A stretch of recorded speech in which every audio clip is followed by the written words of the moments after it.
দেখুন, ঘরে ব্যাঙ আসলে আপনার কি হয়, আপনার কি করণীয়। ব্যাঙ আল্লাহ পাক রব্বুল আলামিনের সৃষ্টি জীবসমূহের মধ্যে, মাখলুকাতসমূহের মধ্যে একটি প্রাণী।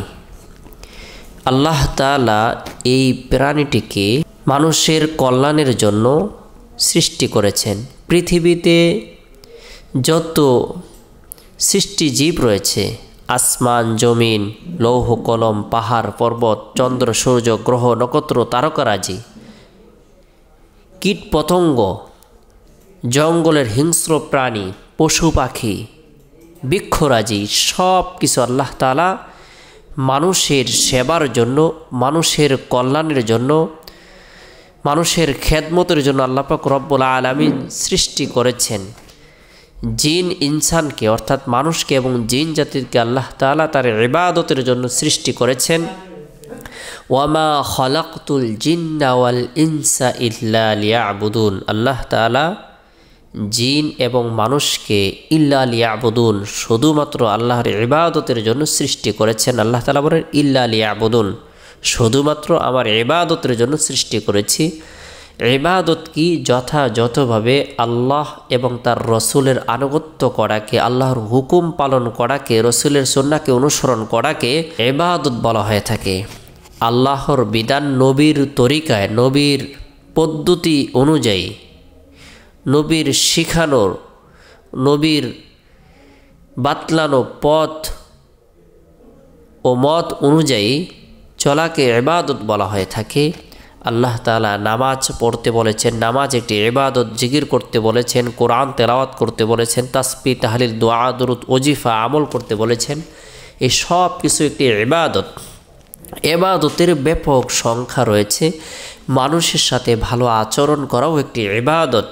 সুন্দর আখলাক চরিত্রবান হওয়া, আখলাক চরিত্র মানুষের সামনে প্রকাশ করা, এটাও একটি ইবাদত। হাসি মুখে কথা বলাও একটি ইবাদত। তাই আমরা আল্লাহ তাআলার ইবাদত বন্দেগী করব, রসুলের সুন্নাহকে অনুসরণ করব। আর ব্যাঙ আল্লাহ তাআলার সৃষ্টি জীবের মধ্যে থেকে অন্যতম একটি সৃষ্টি জীব, একটি মাখলুক। এই ব্যাঙ আল্লাহ তাআলার প্রিয় একজন খলিল ইব্রাহিম আলাইহিস সালামকে যখন নমরুদের অগ্নিকুণ্ডের মধ্যে নিক্ষেপ করা হয়েছিল, ব্যাঙ সে প্রসাব করে দিয়ে আগুন নিভানোর জন্য সহযোগিতা করতে চেয়েছে। এবং কি ব্যাঙ নিজেও জানে আমার এই পেশাবের মাধ্যমে বিশাল বড় আগুন নির্বাপিত হবে না, নিভে যাবে না। আল্লাহ তাআলা সব কিছু জানেন। ব্যাঙের পেশাবটিও পবিত্র হিসেবে আখ্যায়িত করা হয়েছে। ব্যাঙ যখন পানিতে বসবাস করে তার পেশাব নাপাক হয় না।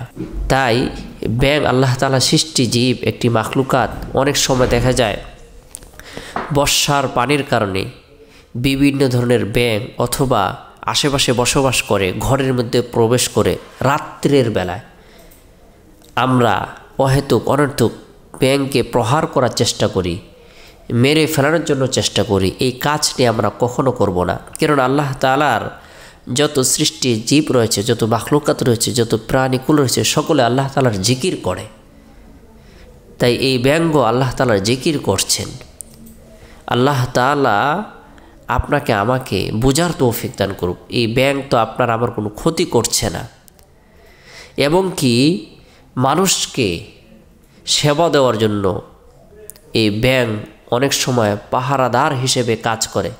যখন সাপের মতো বিষাক্ত বস্তুগুলো মানুষকে আক্রমণ করার জন্য আসে, ব্যাঙ চেষ্টা করে সেটা প্রতিহত করার জন্য। ব্যাঙের ঘ্রাণ পাওয়ার পরে সাপ সরে যায়।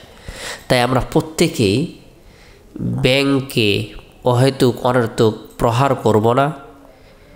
আমরা আল্লাহ তাআলার ইবাদত বন্দেগী করব। ব্যাঙ যে আল্লাহ তাআলার একটি সৃষ্টি, সেটা মনে করে আমরা ব্যাঙকে ঘর থেকে রাত্রের বেলা বের করে দেব না। বের করে দিতে হলে সকাল বেলায় আমরা বের করে দিব, রাত্রে ঘর ঝাড়ু দেব না। আল্লাহ তাআলা আমাদের সকলকে বোঝার, আমল করার, আল্লাহ তাআলা তাসবিহ, তাহলিল, জিকির, আজগার করার তৌফিক দান করুক। সকলে ভালো থাকুন, সুস্থ থাকুন।